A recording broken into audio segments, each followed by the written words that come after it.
You see these kicks? These kicks were dirty. They were beat up. I couldn't wear them. But I got in contact with Lara Murchi at 537 Shawmut Ave, the fashion center, and he brought these beauties back to life. Get in touch with him if you need your kicks clean, your furniture done, your purses done. It ain't called the fashion center for no reason. At 537 Shawmut Ave in historic South Boston. Just tell him your boy said ya. Peace. What is going on, good people? Thank you for tuning in to another episode of Say That Podcast. And y'all know the drill. Don't say this, say that. I want to thank everybody who tuned into my last episode with What Did You Eat Today, Sir?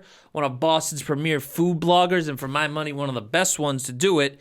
If you haven't watched it, please go check it out now on my YouTube page, and it's also available on Spotify and Apple Podcasts. And as always, please remember to follow the Say That page on Instagram. It's say_that_pod. And if you want to toss me a personal follow on my personal page, it's REPETE617. But today, ladies and gentlemen, as I said last episode, we're on the road to 100 episodes here. You know, episode 100 of Say That is creeping up fast. And if you've been following me over this last year, you've noticed the pod go through some changes. You know, obviously, I've been in this new studio since August of last year. But if you had watched, you'd notice that the wall behind me, there wasn't a lot of life there. You know what I'm saying? It was very, kind of reminds you of a dentist's office. You know, that's not Mike's Scarfo's fault or anybody else. You know, I kind of just took over this trap a little bit when I came in here. But during that time, I kept looking at my wall thinking, you know what, man? This needs to be updated. I need some life here. And lo and behold, during my episode with Lara Murchi, which, by the way, go check that out now, is one of my favorite episodes of the year. I noticed behind his wall, he had a dope painting. It was awesome. I was like, yo, Lara, where'd you get that from? And he connected me with that man. And that man is today's guest. So please give it up for the artist himself behind the Say That mural behind me, Mr. Prop. What is going on, my man? Brother, how you doing? I'm good, man. Good to see you again. I'm good. Thank you for having me. Yeah, man. This is what's up, man. Yeah. Of course. Thank you. Had to close out, Say That's 2024 with somebody, I knew was deserving of an episode. You know, I don't know if you've ever gotten an interview before, but it's good that, No, this is actually like in my art space and me doing art. This is actually like my first interview, actually. That's awesome, man. Thank you for the opportunity. Of course. So and I can't thank you enough for what you did behind me. It's literally everybody said it is a work of true art. You know what I'm saying? If we were somehow, in 100 years, and we're not here, if we could section this off as a museum section this side and Mike's side as like monuments to us, I'm glad this will be up there. You know what I'm saying? What's up? That would be what's up. To start us off, man, simple as it is, let the people know how you got your start in this dope art space. So honestly, it was real random. I mean, for the most part, I always did like art in general. Like I like drawing and doodling and stuff. That's why kind of like one of my like quote unquote slogans is I just be doodling on stuff, because that's really what I'm doing. I'm just enjoying drawing. So I was doing that since I was a kid. I mean, in high school, I used to draw and do graffiti and stuff, but I didn't really take it like serious as I do now. And life happened, time passed, and then I was working with children in Cambridge. I was working at actually an art center. I came in as like a substitute, earned a permanent position there. That's awesome. And then the kids found out that I knew how to do like bubble letters and stuff like that. So, it was kind of like an incentive thing. Like, all right, you do good, I'll draw your name, right? Yeah. So like that kind of was fun to do, and it got me back into drawing. And from there, like I said, I was working in Cambridge, and in the art space, people know that there's like a legal graffiti wall in Cambridge, and I actually had to walk through that alley. Graffiti alley. Yeah, graffiti alley. Yeah, I had to walk through there every day to go to work. So, always walking through there like, man, I should go grab some paint one day and just try to see what I can do. And then drawing for the kids all the time, it just kind of clicked together. And then one day I went and grabbed some paint and, tried to do something. But actually, it was a moment where it was kind of like a life-changing moment. my apartment where I was staying at. I was actually living with my mom at the time. Years ago, it caught on fire. Oh, Jesus. And yeah, it was kind of like a actually like the apartment next door. We was in some apartment buildings, but like our house got mad smoky. It was crazy. We had to like rush out the house and all this extra stuff. But that day, because of that moment, you know, I was just like, man, I want to paint. Like, Yeah. something told me to just go to Home Depot and grab some paint, and I hopped this fence and I did this piece, and I was just like, I like this. It was fun, and want to do more of it. Yeah, of course. And took me down this path. So from that moment, from my house catching on fire is when I grabbed some paint and was like, all right, let me see what I can do. So That's awesome. It's really the start. Well, you know, I think it really speaks to art being, you know, that therapy side of things. Yeah. Where, you know, it's the release of anything where, you know, some people's are music, some people's are sports. Yeah. You know, yours is art. Yeah. And I personally do feel like you working with kids is what is also a big, you know, part of, you know, obviously you said getting back into it, but Right. also what's going to take the craft even further because, you know, they need someone to look up to. You know, they Right. need to see that, you know, this is Right. possible in this sense. And when you went into that school and, you know, teaching them, you know, Yeah. I know how to do these bubble letters and stuff like that. Right. That's what I think was a good turning point in your career of being like, wow, you know, I can do this again. You know, obviously you got your feeling back for it. Right. But you were like, I can also inspire other people. You know what I Yeah, mean? no, I can that kind of was create that new generation. truly what it gap the was. generation. Right. Yeah. Absolutely that. Like, it was truly that. Like, from those experiences, like I said, you know, drawing bubble letters and seeing the kids smile and be happy and stuff, it was like, yeah, you know, it was a good, you know, feeling behind it. And you know, the intent to, like you said, inspire and use art to drive kids to, you know, do better and to you know, want to create and things like that. It was you know, all a full circle of just, you know, positive stuff. So it was like, yeah, let's do it. And I'm glad that those moments was able to take me to, you know, places that where I'm at today. And like you mentioned with the therapy and stuff, like, yeah, like I said, that tragic moment or that crazy moment that I had ended up, you know, me using art to be a therapeutic moment for that situation. So yeah. Yeah, that's awesome, man. Because I remember, you know, being a child myself. I remember like it was yesterday. I was driving towards Revere Beach, and on the side there's a bridge. Obviously, you know, the train goes under and stuff like that. Yeah. So there's gonna be graffiti, and that was kind of my first time seeing like graffiti. And I was looking, and I was like, you know, that's cool. I was like, and I asked my parents, I go, who did that? And they were like, people who don't respect property or stuff like that. But I was like, huh. And I didn't think anything of it. But, you know, as the years go on, you kind of look at that stigma and being like, well, that's not what that is. You know, Right. art has always been the disruptor. You know, you look at Banksy, one of the biggest, you know, Yeah. street artists ever. That's what he uses his art for, Word. is to, you know, send either a political message or some kind of message. And that's it. It has to be on a space you wouldn't expect it. Otherwise, it wouldn't be disruptive. Right. So I kind of want to get, you know, your thoughts on the perception of graffiti kind of changing over the years, where once it was something that, you know, you could really get in trouble for, but now it's become something that, you know, people look back on in history books of the New York City subways that got all spray painted as like, you know, that's the start of it. Right. And without them, you know, taking the fall for that stuff, Right.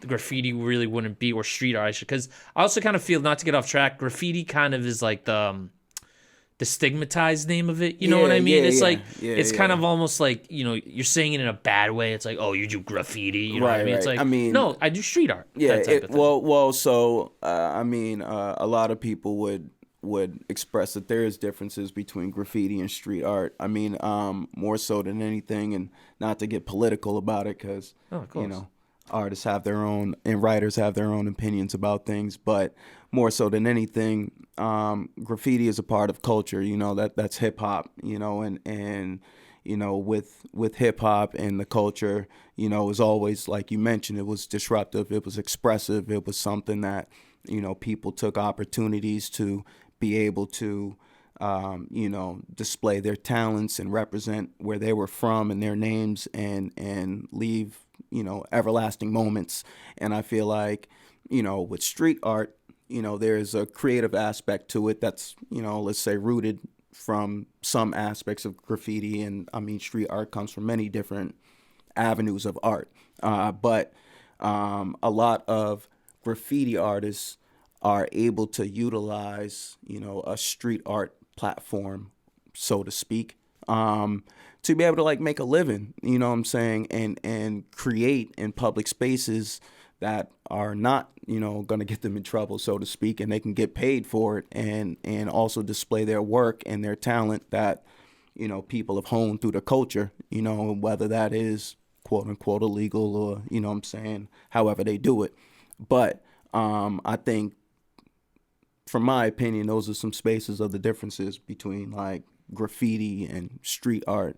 But I personally don't have no, issues against either. You know what I'm saying? Like, I come from culture. I'm born and raised in Dorchester. Hip hop's part of my life in every aspect. So, yeah. So it's always been a part of my life. Graph, hip hop, rapping, MCing. Got peoples out of DJs, used to break a little bit when we was younger, I learned to move it too, but, hip hop is a part of, who I am. So, yeah. And I love to hear that because, you grew up during that era where it first started, obviously, through the 90s and into today, you kind of saw the forefront of it all, whether it was literally, hip hop was, first started in 1973 now, with DJ Kool Herc, but like throughout that whole time coming up in New York, I actually know this from freshman year of college. Yeah. I took a class. It was literally history of hip hop. Yeah. And they didn't mention anybody today. They were like, it's like, it's all from the 70s basically up until the 2000s. Yeah. No. It's not a lot. And during that time is when, we saw graffiti kind of come to light. Yeah. Especially in New York, like I said, on the subway trains. Yeah. So those are the most like iconic pieces of art like ever. Sure. No. So, was there any like inspiration for you for getting into art, or because, did you ever do music? Yeah. Was there like, just explain to people how like it kind of all comes together for you from, being from that culture, seeing that culture as you grow up. For sure. Like, yeah, when I was younger, I definitely like seen a copy of like the Wild Style book, and you see the pieces and stuff in there, and you're like, it's just cool, like I want to, learn how to draw my name, just like how I was doing that for the kids. Like, the same thing, it was like, all right, I see those pieces, and then like, you see that book, and then it starts giving you an eye for looking for stuff. Like, how people give you that like red car theory, right? Like, if you're not looking for the red car, you don't see it. But if you're looking for a red car, you're going to be able to notice it. So, when you start piquing the interest in the graph and stuff, and you start seeing it, then, your eyes start wandering, and you start seeing stuff around your neighborhood and where you're from, and you see tags and stuff like that, and pieces, and all that stuff's inspiring, and for, a younger me, so to speak, and a lot of young people, and yeah, man, so things like that took me, of course, definitely into hip hop, and high school, and actually, for a while, I actually did hip hop and rapping myself. Nice. And I wouldn't say that I like necessarily hung it up, but I took a break. I've been chilling. I've been focusing on really doing my art stuff. But like, yeah, I come from, hip hop culture, rapping, ciphers, and on the corner, and we doing our thing and taking it, as far as we can go, as far as the states, and going different places. But yeah. Rapping. Shout out to Dundale. You know what I'm saying? The guys, YN. You heard? What up? Absolutely. Shout out to Feed the Family, man. Yeah. Kidding me? Pioneers of this Boston rap shit. Yeah, listen. But besides that, I had actually seen that you took a trip to Texas. Not too long ago. Yeah. You did a mural for Big X the Plug on there, which was fire. Thank you. He showed some love for that too as well, which was very cool. You know what I mean? One of the hottest in the rap game right now himself. Yeah. How did that opportunity come up for you? So, man, I recently was doing a mural for Prolific Cannabis. Shout out to them. We did a mural in Brighton on the side of their spot. Me and a few of the guys from the crew. Shout out Sobek. Shout out Mason. But yeah, we was out there. We did our thing, and I guess from me posting my pictures and stuff, I got some people online, were following me, and saw the artwork and was like, it's pretty dope. And I guess they were down in Dallas. Shout out Noir. he gave me an opportunity. He was like, man, if you're not doing much, we're doing this dope paint event down in Dallas at this time. And yeah, if you got some free time, come down, man. So, you know, I always want to travel and I want to be able to bring my art other places and you know, get opportunities to display my work. So the Big X thing was all on a whim. You know, I was kind of figuring out what I wanted to paint, and I was like, man, I'm in Dallas. Like, what am I gonna do in Dallas? And then I'm just thinking, and at the moment, literally, I was bumping one of his songs because I rock with his music. He's definitely fire, top tier. Fire. Yeah, he's killing it right now. So I was bumping his music. Then I was like, yeah, who better right now? Right. You know, he just dropped the project and all that. So, you know, it was dope to just be able to do that. And when I posted it, I guess his team, a few people from his team, they saw it, they reposted it. So it was dope that, you know, just that little moment, an opportunity to like, get my art out there. So, yeah.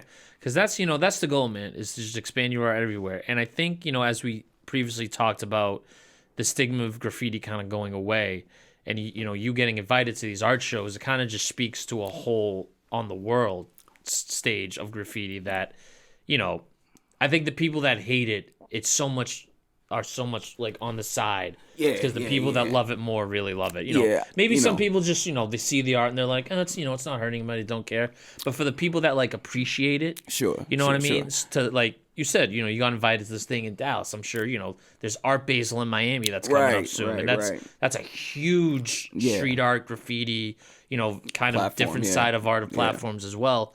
So, which is, again, like you have said, you know, you grew up in it, you saw all the bullshit. But for sure. To be here today, you know, is kind of what the cool part is. No, absolutely. And you know, the Dallas opportunity was like my first, you know, festival invite type thing. You know, someone was like, yo, come down to we're doing this festival, come down. So like hopefully these opportunities will build more and you know, more people get to see my art and you know what I'm saying, either invite me or even if, you know, more or less finding more opportunities to be able to like sign up or display my art and hopefully to get opportunities to do more art in here and other places and in bigger spaces. So that's really the goal.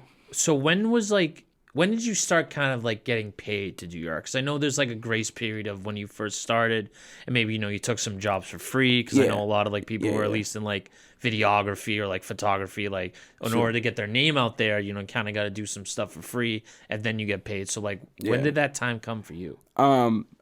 So I would say my first opportunity was through the community center I was working for. So I got an opportunity to do something for, it was like an MIT event that was going on, and it was pretty dope. And I did like this ground mural, and I got paid a couple $100, right? And I was like, that was kind of like my light bulb, like, oh snap, like I can actually make money, you know, from my talent, so to speak. But then also within saying that, I also knew that I had to develop a skill set to be able to, you know, charge or be able to, you know, make more money or even to be able to make a living off of it, so to speak.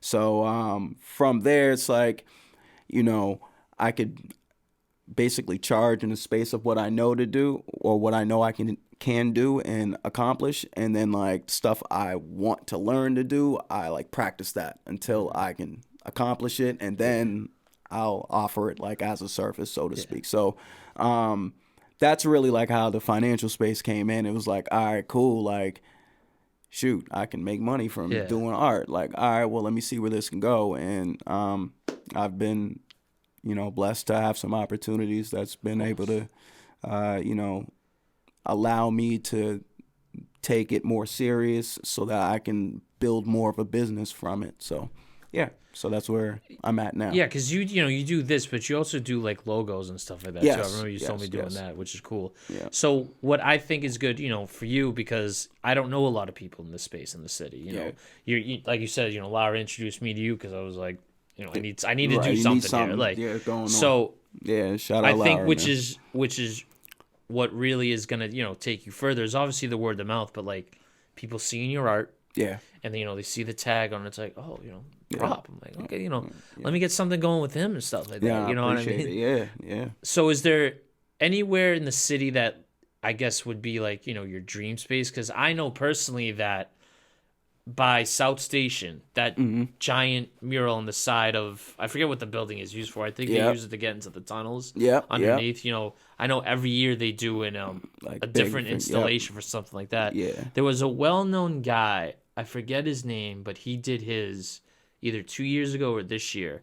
But it's always ever changing. So, some people have their dream songs, their dream albums they want to put together with people, but I don't, I gotta know, is there a dream like space? Don't have to be in Boston to do it, just anywhere in general that you've thought of, like, I really want to do a mural like in that space. That's a good question. I never really thought of it like that. But just to speak on the space that you spoke of, like down at South Station, shout out to Pro Black. That's what it was. Yes.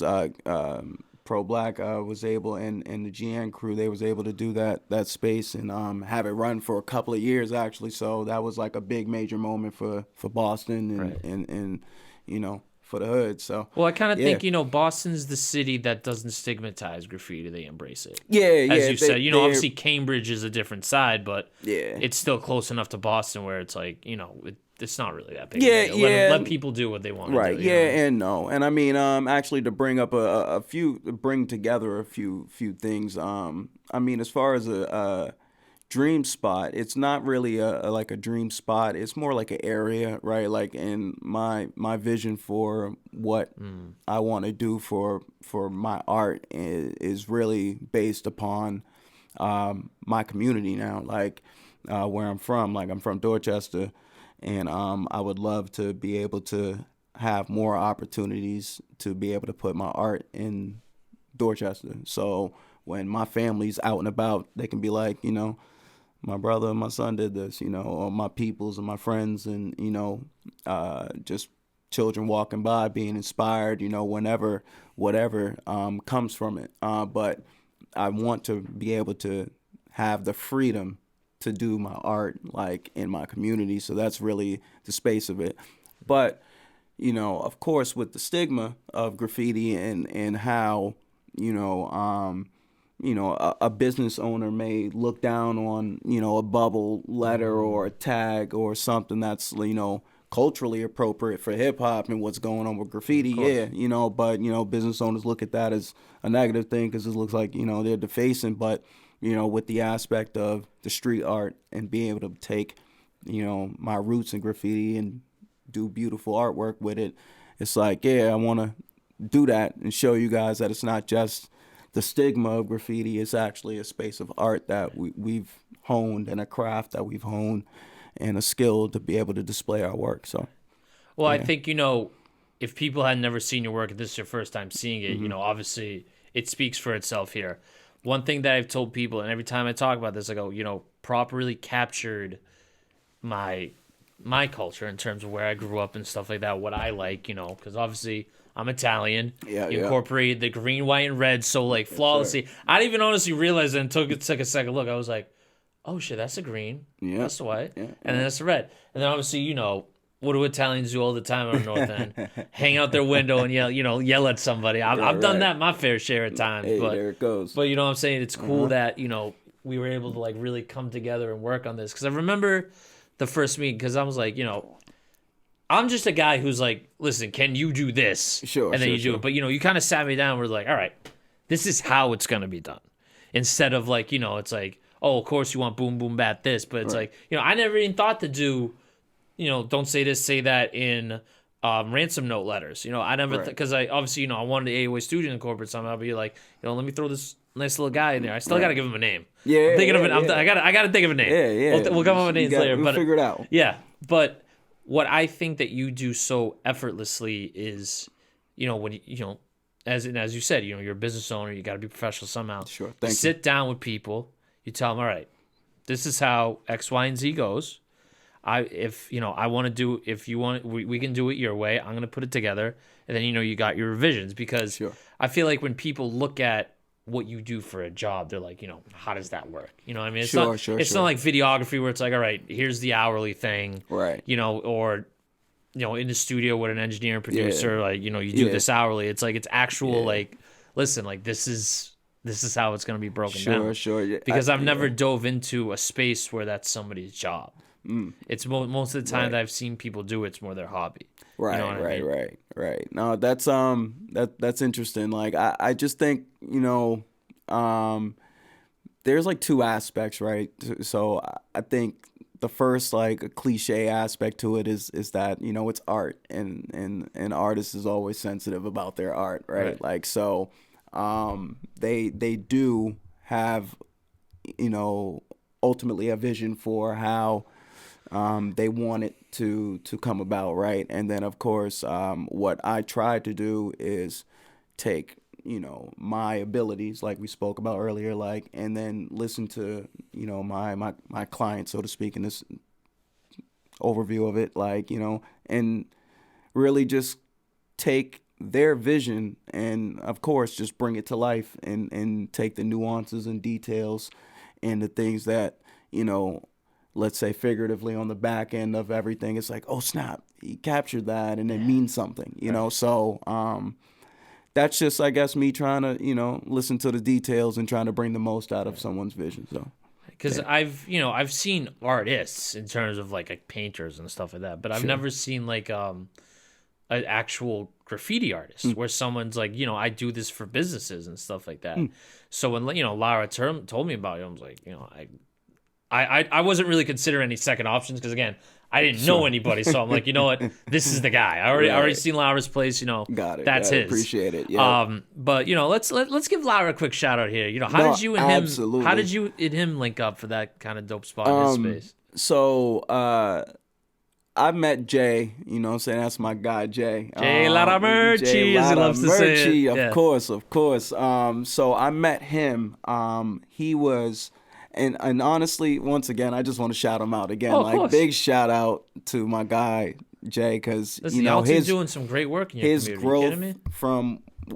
His growth from when I met him to where he's at, and him still grinding and doing everything that he's doing is commendable and inspiring. And, what I'm saying, I'm glad to, have little moments a part of his journey, and him the same for me. So with that being said, I met him where he had this little semi booth in the back of Laced. Yep, I remember that. So, it was like, he's right in the kitchen. They put him in like the kitchen area. No. So Pete, it was even before that. Oh, right, so it wasn't even in Copley? No, it was in Copley. It was in Copley. Wow. So I don't even remember that space. Before he was in the kitchen space. Okay. He was in the like the back corner of the back room, right? So okay. With saying that, okay, right? Yeah, I remember that back room. Owner of Lace, shout out Jamil. We was he invited a bunch of artists, and I brought a few of my guys in, and he was like, "Yo, man, I basically want to turn this back into like a graffiti museum, man. So I just want mad people to come through, do some pieces."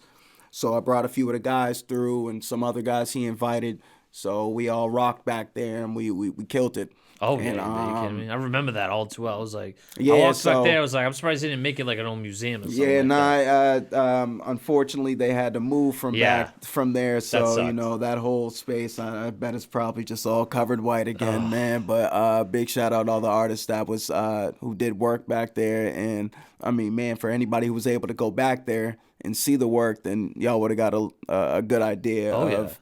Absolutely. Are you kidding me? The fire that was back there, it was, everybody killed it, and which, was glad to be a part of it. Which piece did you did? I remember you told me. I did this. I did, of course, a prop piece. But I had like the elevated train coming off of one side, and then I had this big character with like a spray paint can rocking some Travis Scotts and a camo hoodie.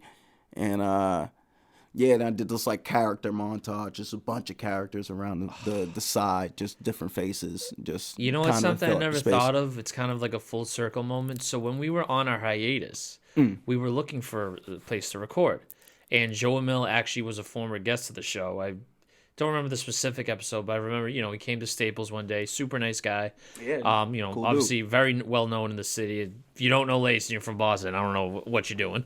But Absolutely. So during that, the idea was to record in that backspace. Right. So I had never seen it. I had never seen that space up until I didn't even know there was anything back there. I was just like, I had seen, Lara's kitchen space and that back where they kept, the shoots and stuff like that. Yep.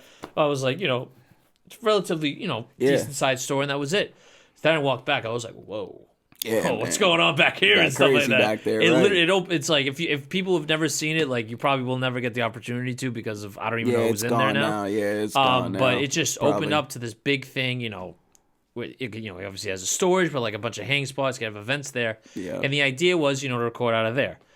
It didn't happen, no fault of anybody else's. Things work out as they were. Of course. But what was funny is there's a long lost test episode of Say That in that space. Really? And your mural's behind us. Oh, wow. Oh, so you know what I mean? Look at that. You know what I mean? It's just funny how everything just came full circle. Moment, man. Because especially with, Lara too. He had remembered me from, coming in there and talking, Joel Mill about recording in there. You got to show me that footage, man. I need to see that. I don't know where it is, to be honest with you. It's like long lost. It's like if you find that, you could find like the Holy Grail or something like that. Right, you know what I'm saying? right. You can find the Ark of the Covenant. I'm gonna find some shit like that.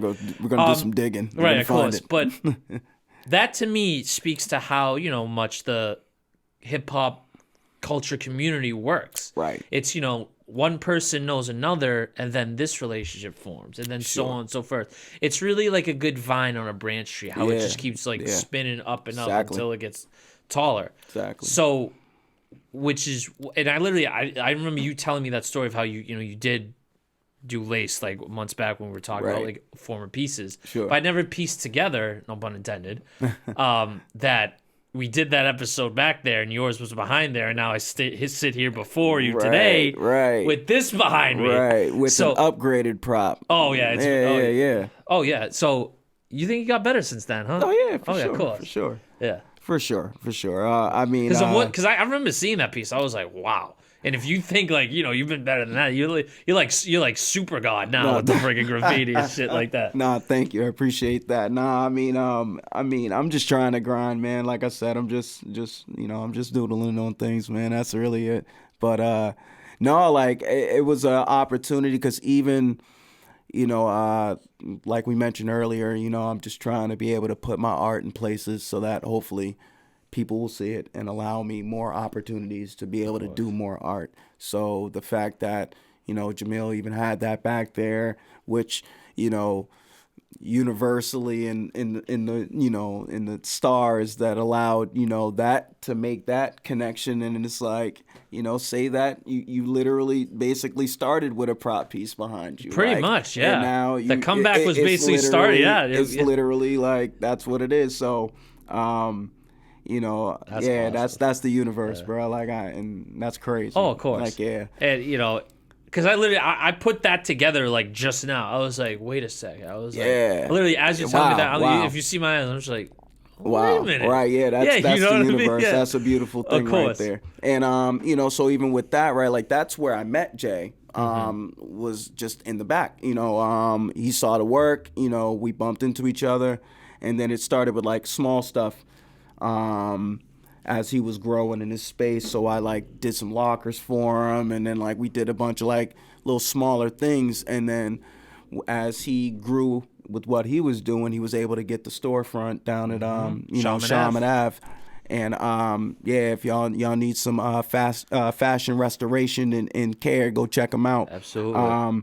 But yeah, down on Shaman Ave. So when he got the spot, he hit me up like, "Yo, prop, I need you to come through," and I'm like, "Yeah, I got you." Like, "Yeah, let's make this work." So we did so, and I'm glad that it's able to, like I said, have an opportunity to do that, and it led me to more opportunities and to meet dope people and cool people like yourself doing cool stuff. And yeah, man, like actually, I think that's now that I put something else together because where we shot the episode in a store was right in front of that piece, obviously. So you've unintentionally now had three different prop pieces on a Say That show, which is kind of good, which is dead funny. That's so funny, crazy. That's dope. But now you got your own Yeah, I got my own. Right, those were their prop pieces. Right. I got my own prop you pieces. You got your own now. You know what I'm saying? For sure. But it was the universe said prop was gonna do this. Of so course. That's why I'm here now. So absolutely. Now I want to ask because, like I said, when I first saw your piece at Jay's store, I was like, okay, I don't know anybody else who does this. Sure. Is the scene in Boston, big? Yeah. Where there can be other people who do different stuff because I'm not too hip. Obviously I know everybody in the hip hop scene, but I just don't know anybody in like the street art / Sure. scene. No. The street art graffiti scene in Boston is alive and well. It is thriving. There's a number of people who are doing their thing. Like I said, shout out my crew, Flavor Unit. There's a lot of crews out here that are killing it and putting up good work. And the scene is super thriving. Like and in a good way, it's competitive. Like sure. Like you gotta make sure your skills is up, man. Right. Like make sure you putting out good work out here so that your name can ring bells and be a part of the conversations when people and businesses and larger art opportunities come about, that you can be a part of them, so that you can hopefully get some opportunities to change your life. Honestly, there's some opportunities and spaces where your art can really change your life. So because in a way I kind of feel like it's a bit more competitive than like hip hop because of how detailed pieces have to be. Yeah. Just the attention to detail alone, what the message is behind it. Because obviously there's a lot of people. As I wrap up the year, I could confidently say with everyone who I've talked to this year who's a rapper, there is a lot of people who do it extremely well. But I feel like to be this artist, you can't be mediocre. It has to be extremely well. You can't just not to do stick figure type thing, but there has to be a level of skill that people tier on. Yeah, because they do it with anything, whether it's podcasting, producers, artists. You're on to the outside eye to people that don't know you, or maybe even some who do. There is a tier. People are gonna have who they like better, stuff like that. It may not be in a personal sense; it's just what fits them. Sure. But what I'm getting at is, I just feel like art is that upper echelon of skill, because not everybody, like, if you ask someone to draw right now, they'll do a stick figure, or like maybe they'll do what they know can do for bubbles and stuff like that. But it's like, that's a skill, you know what I mean? It's like, they say everybody's got a 16 for like bars and stuff like that, but nobody's got like a graffiti thing, you know what I'm saying? So it's like a graffiti piece, right? You know what I'm like saying? that. It's like, do a quick 16 for a graffiti piece. It's like, like, you know what I mean? So I just feel like as a skill, it's kind of a little bit more up there with rap. Yeah. If I could say, that'd probably be my hottest take of the year. Like, just seeing what people can do, even like just seeing, behind me.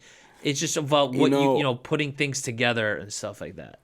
So as I reflect on that, because you've done both, right? You know what I mean? So you've done now both. I'm thinking it like for sure, and I would say like, there's some aspects to it, but like ultimately, I would say there's more. I would say repetition and practice with the art space that I've had to do than with the music space.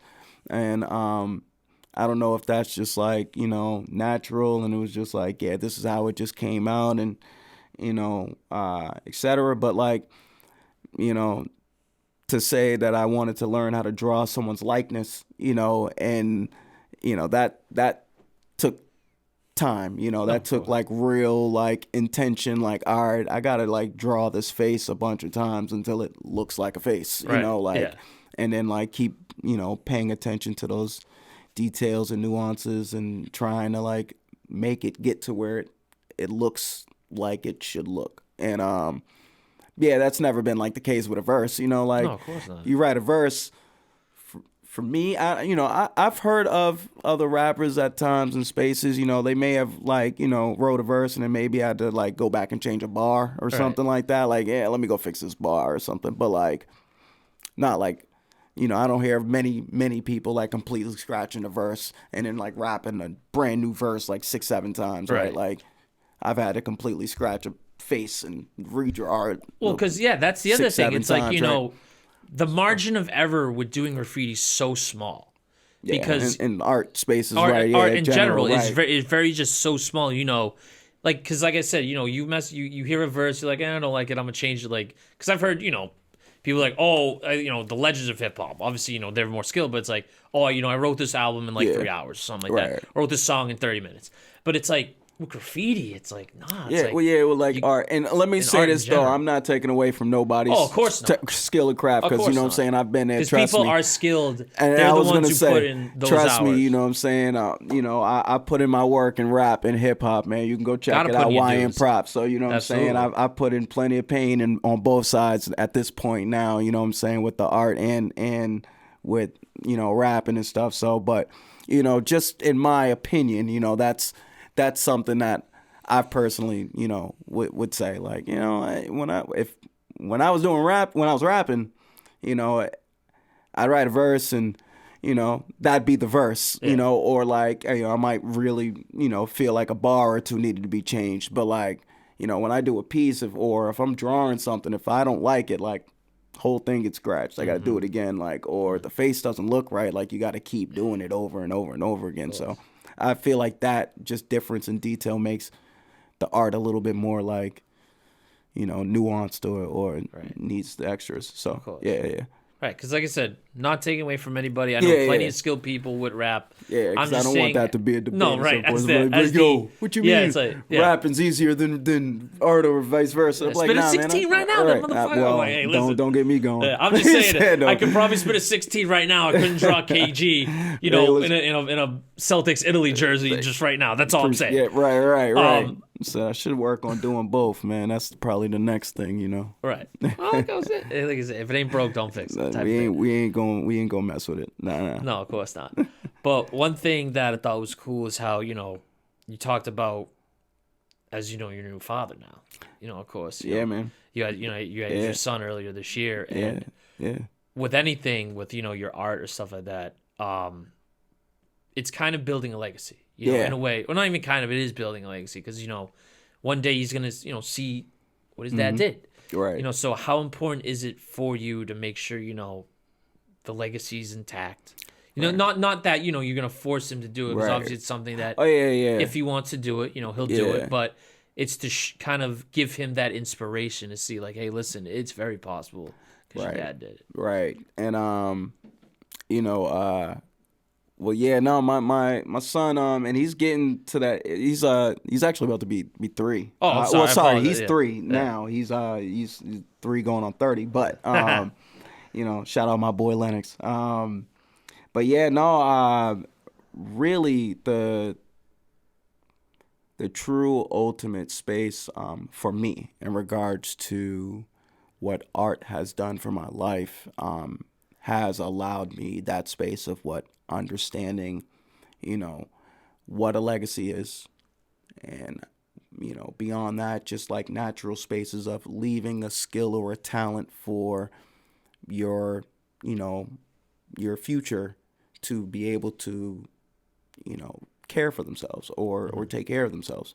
And you know, that wasn't necessarily taught to me. You know, like, so my life has been just like trying to figure that out just even before I had kids. Like, all right, cool. Like, how am I going to be able to, you know, leave something for someone, or what can I teach?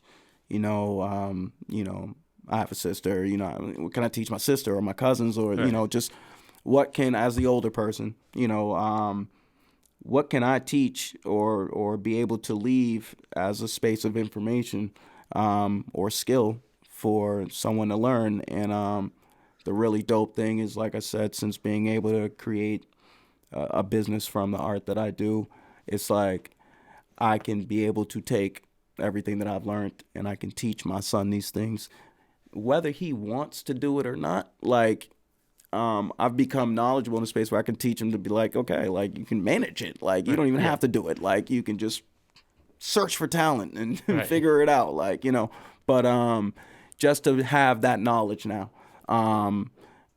just like, for instance, you know, like, all right, cool, you know, someone going to to school for like MRI tech. All right, cool. You've learned this skill. You've learned this situation. So now you can teach people this or someone of this and teach them that, okay, look, you can make money from this. This is what it can do, et cetera. You can use it as a space of guidance. And I'm glad that art's been able to do that for me and for my son. And he actually does like drawing and stuff. He likes drawing on my walls because he's definitely got he's got a few murals going on right now in the crib. So I kind of support it, but yeah, we to further the so now it'll be dope one day down the line when he's hopefully at some point if he decides because like I said, whatever it is, but he gets 20 or something like that. I'm like, yo, look what you did when you was 2. Yeah. I left it there on purpose. Like, I wanted you to know, like, all right, cool. Something like that, right? Exactly. Yeah. Well, what I thought was cool that you had mentioned, as your son's getting in art, they have these, like, pencils or something, like pens where it's for, like, the child's, like... Yeah. Like, oh, yeah. That, like, grip strength. So explain what that is again. When my son was younger, we took him down to Florida and like randomly we were in like the Crayola store. Okay. Yeah. And they had like crayons for toddlers and babies, but like they were like in egg shapes, like basically so that they can grip them a certain way so that they could hold it. So I bought a set of those and like my son actually liked it and was like creating stuff with those crayons and stuff. So like now that he knows how to hold markers and things like that, like I said, he gets to the walls now, but I appreciate that, he's actually exploring and, just learning a space of art. And also, like I said, can't help it. He sees his dad paint on the walls. So, he thinks he can do it too. And we're going to work on that. Well, because, as I grew up, going to like different art classes, it was just a different class. This class kind of fucked around in a lot of it. It wasn't like you took it seriously. Honestly, I did too. Right. Like that's how I was, and it wasn't never... like nurtured to something like that. So to see these major companies actually like we can start them as young as like a year is what I think is very cool because you don't really want to clip at kids' wings like that. If they take a liking to it, then they're gonna do it. Because I've seen this all my life with the stigma of like, I see someone who raps, let's just say, and they're like, okay, what's your real job? You know what I mean? It's right. What if like I remember writing a paper about this actually my freshman year of college as well. It's like, well, what constitutes as a real job? If you're getting paid for it, that is a real job. Absolutely. You know what I mean? Even if like, and this is not to get off topic, but sex work, like as porn is everywhere online. It's like it's are they getting paid? It's like then guess what? It's a real job. Like you can have multiple jobs. It's like multiple forms of income, but at the end of the day, it is a job. So if you have a kid who's 1 year old, he wants to get takes a liking to drawing and stuff like that. It's like who's like a teacher or something to clip their wings like that? Those paintings be going for thousands, don't let a 4-year-old be talented and create some stuff, man. So, a man put a banana, taped a banana to a wall or like to a canvas and sold for $6.4 million. And what did he do after? He took it off and ate it. That literally just happened. 6.4. You know what I mean? I remember there was a Banksy painting that he laid a trap in that the minute it sold, it got shredded. Yeah, I saw that. So you know what I mean? It's like, for as little as that can be, it's as much meaning you give to it. Like this thing behind me, this is a $10 million mural right there. You know what I'm saying? Right. I don't know what your value. Right. To I don't it, know what constitutes the value of shit like that. Especially the $6.4 that's what it is. Yeah. $1 million thing of a banana with tape. But listen, that's how we do that. What's the phrase? It's how you interpret art. But basically, it's to the individual, right?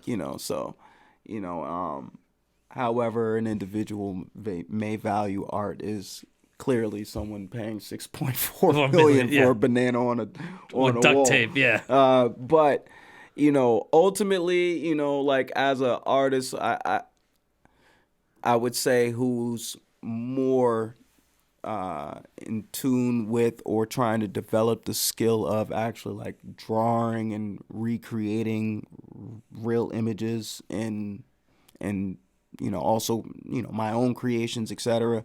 I appreciate more of that space of what art is. I like to see like I said, the details in someone actually creating, a portrait, and it actually being the person's likeness that they're recreating, or someone can cartoonize or caricature someone. Like I find those aspects of art like super cool, because you're able to adjust and create from your own mind, and still be readable to people. Like they can still understand what's happening. So now, if given the chance, like if you, let's just say you did it over again, would you have gone to an art school? Or do you think you were more comfortable learning as you learned? That's a good question. Man, would I have gone to an art school? I don't know. Maybe not, because I wasn't really like, a person who cared too much for school. But, I definitely would have loved to be able to like maybe pick some professors' brains. Like, feel what I'm saying? Like, have some personal conversations. Like, yo, all right, so when you was drawing this, like, how did you do it? Yeah. And or like while they were doing, honestly, I don't even need to do that. Like I'm a very visual learner as well. Like if I have the opportunity to watch someone just do what they do in their natural space, I can pick up a ton from that. So I'm very observant, and honestly, being self-taught with everything that I do with art is definitely being observant and blessed in my early spaces to be around some really dope artists, so that while they do what they do, I can pick up those little things and tricks and tips, and and apply it to what I do, and still be original and creative to my space and my style, and yeah. So that's obviously good to hear. Yeah. But as I said, this being the last episode of Say That for 2024, you've had a great year. I've had a great year. What are you looking? What's on tap for 2025 for Prop? What is anything you want to do or accomplish? Like what? What's the New Year's goals? So 2025 is basically me trying to ramp up to do more art. My New Year's goals is I was able to travel this year to do some art, so I'm trying to travel 4 times next year, like once every 3 months. Let's speak that into existence right now. Absolutely. So I'm trying to do more traveling to these festivals and opportunities to do larger mural work, to really lock in on the business aspect of Art by Prop, my business, and really like create more branding, like get merch, do all that type of stuff, man. Like I think it's time for all of that good stuff. Oh, of course. And all the aspects of my art. So, like even, dabbling into like, the cannabis lane, man, and trying to create a cannabis brand with the guys, shout out Yerp Terps, we gonna put out the brand soon, but creating the artwork for, our bags and things like that, it's just. I've seen some of the you showed me some of the bags. Yeah, whoa. Thank you, man. That's crazy. I'm just trying to like utilize every opportunity I can to create, so that's where we're going towards in 2025, and God willing and universe's blessings, man, we're gonna be able to make it happen. So absolutely. Well, that's awesome, because one of my goals for 2025 is I need a couple new logos. Okay. You know what I mean? And I think I know a guy. Okay. I think I know a guy that's sitting next to me that can do them. So I think I know a guy as well. Yeah, man. we definitely gonna be talking about that. We can make that happen. But personally, for 2025, I'm gonna be coming up. As I said, I'm on the road to 100 episodes. Yeah. I don't know what I'm doing for it right now. I think I have an idea, but how far away are you now? This is episode 91 we're recording right now. You know what I'm saying? Just dropped episode 90 2 weeks ago. Right. Episode 91. So we're creeping up, with my, and this is what people like kind of got to understand is there's a lot of people I want to interview. Don't get me wrong. But just with my schedule, how I drop these, it's an every other week thing. I try to make these as special as possible. Yeah. Try to make, let them simmer, and make sure everybody hears it before the next episode's out. So if like I record, let's say 6 people in January, I'm done till March. No, right. You know what I mean? That type of thing. Of course. So there are people that are going to have on. You will be on. Just give you boys some time. Yeah. You know what I'm saying? Let me just, He got I you. appreciate all the energy I've gotten over this last year. Like, all my engagements up, especially on, I just got my Spotify Wrap the other day. My listeners and followers and that type of stuff. Insights are up. Word. On Congrats. Instagram, it's up as well. So, I'm Congrats. very thankful for everybody who's been supportive of this podcast over the last year. This was my first kind of full year doing it just by myself. Oh, you know what I mean? From when I mean full, like, calendar year, from like January to December. Yeah. I've gone, it's been way more comfortable. It's more engaging. I love talking to people one-on-one. Helps me at the bar a little bit. Listen. Just treat it like a podcast working episode. them skill sets, man. Exactly. You know what I'm saying? So, if I had to say a goal personal at 25, it's to grow this as bigger and better as possible, and to grow, myself. Right. Because we always, every year is a new chance to be better. Right. And I've been doing a lot of reflecting. It's like, I don't want to be stuck in these areas anymore. You know what I'm saying? Right, It's like, right. I'm gonna still always be at AOA. Don't think like I'm leaving. I ain't leaving because then I have to paint this over. And I don't want to paint this over because this is fucking awesome. Dope. But just personal growth. As you said, travel a lot. I'm finally gonna be free of school, so Nice. it's time to get out this country because I like it here. It's just I don't want to go to any more states. You know what I mean? I want to go to Listen, the world. It's a big world, man. It's a big ass world. I ain't trying to be here a lot. I put a few stamps on the passport this year, and I was like, listen, man, I gotta make it a consistent thing, man. We gotta get out here and see, because you get tired of seeing these buildings, man. There's some beautiful islands. There's some dope places around this world, man. It'd be cheap and it'd be cool and a ton of fun. So right, you know what I'm saying? Because I like I said, I do a lot of reflecting in my life. I don't want to be 60 looking back like, damn, I should have went X, Y, and Z. It's like, no, you gotta go do it. I'm gonna do it now. I'm gonna do it now. I'm not gonna wait. Right. But before we get out of here, is anybody you want to give a shout out to? I usually allow a couple minutes right now. If there's anybody in particular you didn't say already, but if you want to run them back again, of course. Sheesh, man. Let's start from the top here. Let's go with shout out to my YN Europe Nation guys. Shout out to OG Collective. Those are my brothers, man. Yeah, they put in good work with the music. Go check them out. You can find them OG Collective. Shout out Flavor Unit and all my art boys, man. Those are my guys, and they've been inspiring me to where I'm at right now. And shout out everybody doing their thing in the art community, man. I see the work. Everything that y'all do is inspiring to me. It makes me step it up. It makes me, grind and want to do more. So shout out to everybody putting in work in the Boston art scene. And yeah, man, shout out to my son, just because we talked about him a little bit earlier. And shout out all my supporters and just everybody who just rocks with the art, man. I appreciate it. That's what keeps me going and wanting to do more. So thank you for showing the art love, and yeah, man, shout out to y'all. Of course. Those are my shout outs. And I usually never give a shout out, but I got to shout out all y'all for incredible 2024. I got to thank every single one of you who's tuned in, shared, comment, everybody who I've had on the show already. You guys make it easy. You guys are making life easier. You guys are making life more fun, all right? It's enjoyable to do this. It's been a pleasure. And, I understand that there are a couple Wednesdays left this month, but the problem is one of those Wednesdays is Christmas and the other one is New Year's Day. So if, we're seeing this, episodes of Say That will resume. Number 92 will drop January 8th of 2025. So be in the lookout for that. But before I give, my ending, where can they find you on all platforms? Oh, yeah. You can find me at Art by Prop on Instagram. And, that's connected to Facebook. So if you use that as well. But, yeah, man, that's really where you can find me for my art stuff, man. And yeah, just follow my follow me, man. Check and if anybody comes in here and wants to know where that handle is, it's right here below me. So, you know what I'm saying? It's right underneath here. So it's going to be easy to find. Absolutely. But ladies and gentlemen, as always, if you enjoyed this video, please leave a like and comment under it on YouTube, and please hit that subscribe button. Also on Apple and Spotify podcasts, please don't forget to follow the page as well. It really helps grow this platform further. You guys have helped me grow a lot this year, and now we're going to carry that momentum into this next year.